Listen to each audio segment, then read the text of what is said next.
વડોદરામાં કરોડોનું વિઝા અને રોકાણ કૌભાંડ, 240થી વધુ લોકો ભોગ બન્યા.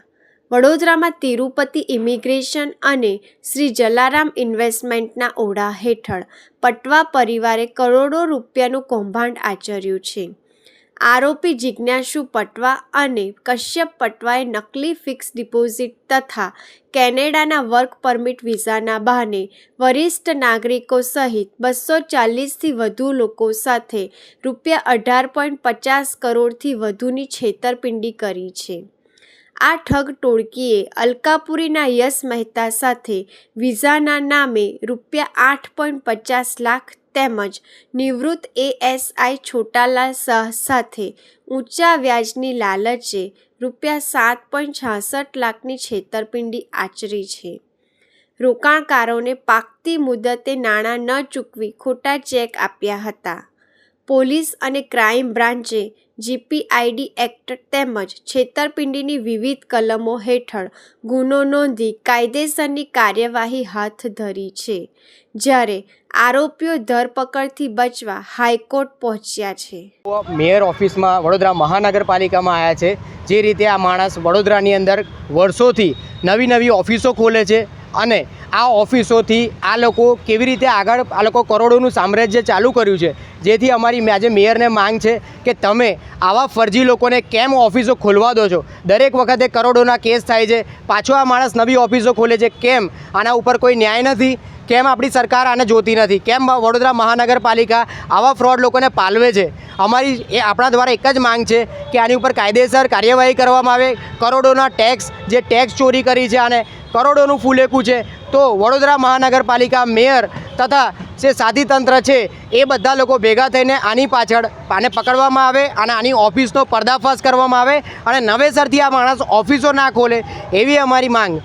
આપના મીડિયા દ્વારા અમે એ જાણકારી આપવામાં આવે છે કે જે સોશિયલ મીડિયાના આધારે અમારી ઉપર નવા લોકો જોડાતા જાય છે અને આ કેસ કરોડોથી લઈને અબજો સુધીનો પહોંચ્યો છે. જેથી અમારી સાથે ભરૂચ, સુરત, જે અંકલેશ્વર, વાપી, નડિયાદ બધેથી નવા લોકો જોડાય છે, છતાં એમના સ્ટાફવાળાને પણ 3 મહિનાથી પગાર આપ્યો નથી. એ લોકો પણ અમારી સાથે જોડાયેલા છે. જેથી અમારી તંત્રને માંગ છે કે આવા ફ્રોડ લોકોને તાત્કાલિકપણે પકડવામાં આવે. જે એમની ઓફિસ પર મહાનગરપાલિકાના બોર્ડ વાગેલા છે, જે કરોડોનું ફૂલેકોના બોર્ડ વાગ્યા છે, જેને ટેક્સ ચોરી કરી છે, જેથી તંત્રને જાણ થાય કે આ માણસ ઉપર જિજ્ઞાસુ પટવાની ઉપર કાયદેસર કાર્યવાહી કરવામાં આવે, જે આ નવી ઓફિસો ના ખોલે અને તેને પકડવામાં આવે, એવી અમારી માંગ. ક્યાં સુધી તમે અરજી આપી છે આના વિશે? અમે CP ઓફિસમાં આપી છે, કમિશનરને આપી છે અને આજે અમે મેયર ઓફિસને આપવામાં આવ્યા છે કે જેથી તમારા મીડિયા દ્વારા જાણ થાય કે આવો વડોદરામાં કરોડોનો ફૂલેકું કરવાનો માણસ નવેથી બીજા લોકોને ના લૂંટે. અમે તો લૂંટાયા, બીજા લોકો ના લૂંટાય, જેવી અમારી તંત્રને માંગ છે.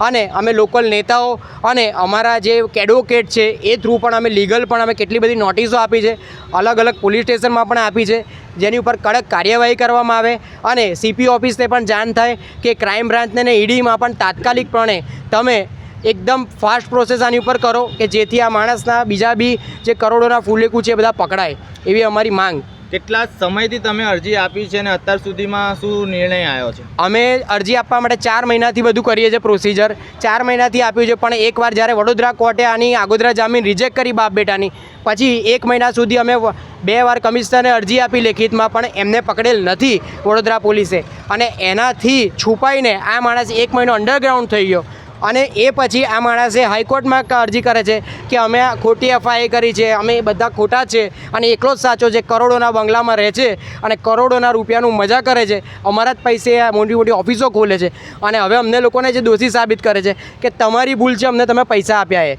એટલે આનું તંત્રને જાણ થાય કે આવા લોકોનું ફ્રોડ પકડાય, એવી અમારી આશા. અંદાજે કેટલા લોકોની સાથે આવો ફ્રોડ કરેલો છે? જે પ્રમાણે અમે મીડિયામાં કીધું છે અને મીડિયાના અહેવાલો પરથી ને જૂના કેસ પરથી અમને જાણકારી થઈ કે 201 લોકો જલારામ ઇન્વેસ્ટમેન્ટમાં 14.54 કરોડોનું ફૂલેકું છે, તથા તિરુપતિને તેજ વિઝાના નામે, વર્ક પરમિટના નામે જે રીતે લોકો જોડે આચરેલ છે, જે 40થી ઉપર લોકો અમારી જોડે જોડાયેલ છે અને 10 લોકો ઉપરના કેસ નોંધાયેલ છે. જે પ્રમાણે 4 કરોડ અને મુનિ સેવા આશ્રમના નામે પણ આના ઉપર કેસ થઈ ચૂકેલ છે અને જલારામના નામે બીજા પણ કેસ થયેલા છે તથા આના ઓફિસના સ્ટાફ દ્વારા પણ 3 મહિનાથી આ લોકો સેલેરી આપતા નથી અને લોકોના પૈસા કઈ રીતે પચાવી લેવા અને જે રીતે કહેવાય કે જે ચોર તો રાત્રે ચોરી કરે છે પણ આ તો સીધો એકદમ કઈ રીતે કે સીધો પડદા પર આવીને બધાને લીગલ અને એકદમ સારી રીતે ધોળા દિવસે ચોરી કરે છે અને આવા ચોરની ધરપકડ થાય. અમારી તંત્રને એ જ માંગ છે કે આવા ચોરને પકડવામાં આવે. તમે જે બી અરજીઓ કરી છે એનો કોઈ સંતોષકારક તમને ના, અમને કોઈ સંતોષકારણ હજુ સુધી જવાબ મળેલ નથી. અમને સંતોષકારણ એને પકડવામાં આવેલ નથી. હાઈકોર્ટ દ્વારા એને કીધું છે કે રોજ એને પોલીસ સ્ટેશન બોલાવવામાં આવે, એના ઉપર કેટલા લોકો ઉપર એને આવા ફુલેકું કર્યા છે, કેટલા લોકોને વર્ક પરમિટ આવી મૂકેલી છે તેની જાણ થાય, પણ હજુ સુધી કાયદેસર કોઈ એવા પગલાં એને લીધા નથી. એને રોજ કોઈ પોલીસ સ્ટેશન બોલાવવામાં આવેલ નથી, જેની અમારી તંત્રને માંગ છે. તમે ગાંધીનગરમાં કોઈ અરજી કરી છે? અમે બધી જ જગ્યાએ અરજી કરેલ છે, તમામ ઓફિસોથી લઈને હર્ષ સંઘવી સાહેબને, પીએમને, સીએમને બધી જગ્યાએ અમારી અરજીઓ ગયેલી છે, પણ હજુ સુધી એનો કોઈ રિપ્લાય આવેલ નથી. આપનો પરિચય? હું યશ મહેતા, વડોદરાનો નાગરિક, અને આ જે એજન્ટ છે એ અમારા જોડે કરોડોનું ફૂલેકું કરેલું છે. તેથી અમારી માંગ છે તંત્રને કે અમારા જેવા લોકો બીજા છે એ તમારા મીડિયા દ્વારા અમારી જોડે જોડાય અને આની કાયદેસર તાત્કાલિક કાર્યવાહી થાય. મારો નંબર હું નીચે મેન્શન કરું છું, જે લોકો નથી જોડાયેલા તે પણ અહીંયા જોડાવે. યશ મહેતા 704353 1999.